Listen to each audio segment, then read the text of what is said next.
नमस्कार दोस्तों, आप सभी का हमारे चैनल स्पिरिचुअल पाथवे धनु में स्वागत है। आज मैं आपको एक पौराणिक कहानी सुनाने जा रही हूँ। क्यों बांधी थी माता लक्ष्मी ने दैत्यराज बलि को राखी। हमारे हिंदू धर्म में बहुत से त्योहारों की अलग अलग विशेषताएं हैं। रक्षाबंधन का त्यौहार हर साल श्रावण मास की पूर्णिमा के दिन मनाया जाता है। ये त्यौहार भाई बहन के प्यार और विश्वास का त्यौहार है।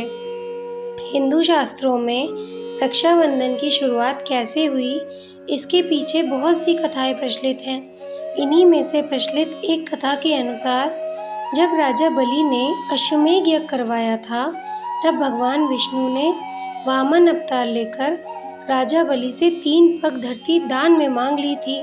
राजा ने 3 पग धरती देने के लिए हाँ बोल दिया था। वामन रूप में भगवान विष्णु ने पहला भाग मांगकर धरती और पाताल को नाप लिया था। दूसरा पग उठाकर भगवान विष्णु ने समस्त नक्षत्र मंडल और आकाश को नाप लिया था।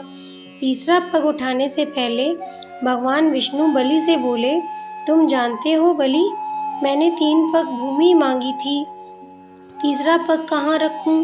जानता हूँ प्रभु, आपने 2 पग रखकर पूरी सृष्टि, मेरा राजपथ, मेरे द्वारा जीते हुए सारे क्षेत्र ले लिए हैं।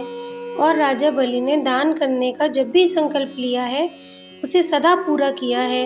इसलिए अभी भी एक स्थान शेष है, जो मेरा है वो मेरा है। आप मेरे शीश पर अपना तीसरा पग रखिए, ताकि संसार में लोग जान लें कि बलि अपना वचन निभाना भली भांति जानता है।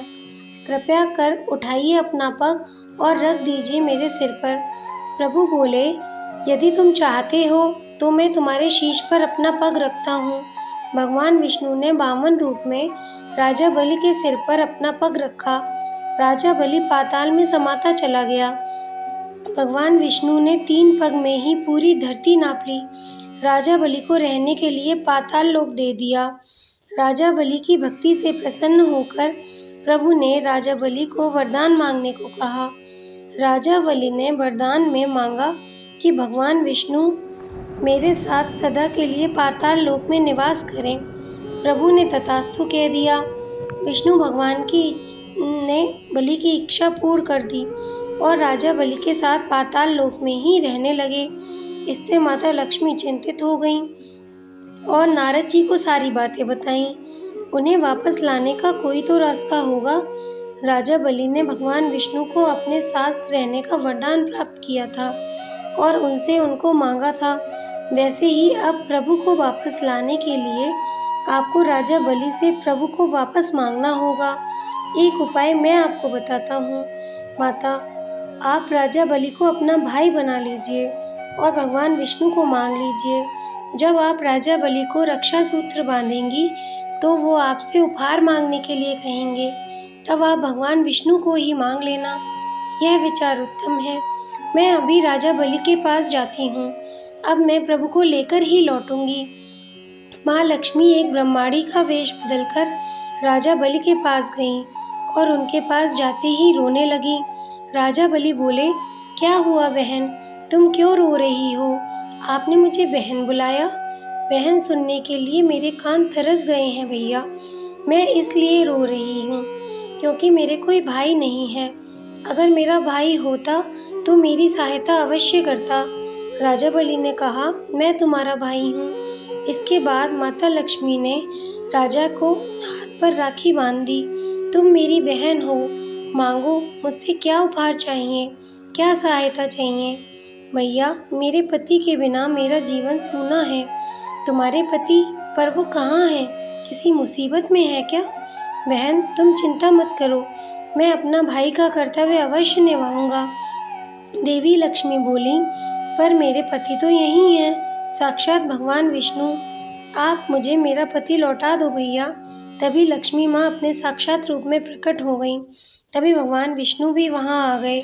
राजा ने देवी लक्ष्मी को प्रणाम किया और कहा, आप मुझे अपना भाई बनने का सौभाग्य प्राप्त हुआ है। अपनी बहन की इच्छा अवश्य पूरी करूँगा। आप भगवान विष्णु को अपने साथ ले जाइए। लक्ष्मी माँ ने कहा, राजा बलि, तुमने भाई के कर्तव्य को भली भांति निभाया है। आज श्रावण मास की पूर्णिमा का दिन है। यह दिन रक्षाबंधन के नाम से जाना जाएगा। यह त्योहार भाई और बहन के पवित्र रिश्ते का प्रतीक होगा। राजा बलि बोले, धन्य है प्रभु, आप दोनों की जय हो प्रभु। अब तो आप दोनों मेरे संबंधी हो गए हैं। कुछ दिन और पाताल लोक में रहें ताकि मैं आप दोनों की सेवा का लाभ उठा सकूं। राजा बलि की बात सुनकर भगवान विष्णु और माता लक्ष्मी मुस्कुरा दिए और रक्षाबंधन से लेकर धनतेरस तक भगवान विष्णु और माता लक्ष्मी पाताल लोक में रहे। इस तरह देवी लक्ष्मी भगवान विष्णु को फिर से वैकुंठ लोक लेकर वापस लौट गईं। तभी से रक्षाबंधन का त्योहार खूब धूमधाम से मनाया जाता है। बोलिए विष्णु भगवान की जय, बोले माता लक्ष्मी की जय। अगर आपको वीडियो अच्छी लगी हो तो वीडियो को लाइक एंड चैनल को सब्सक्राइब करना ना भूलें। जय माता लक्ष्मी।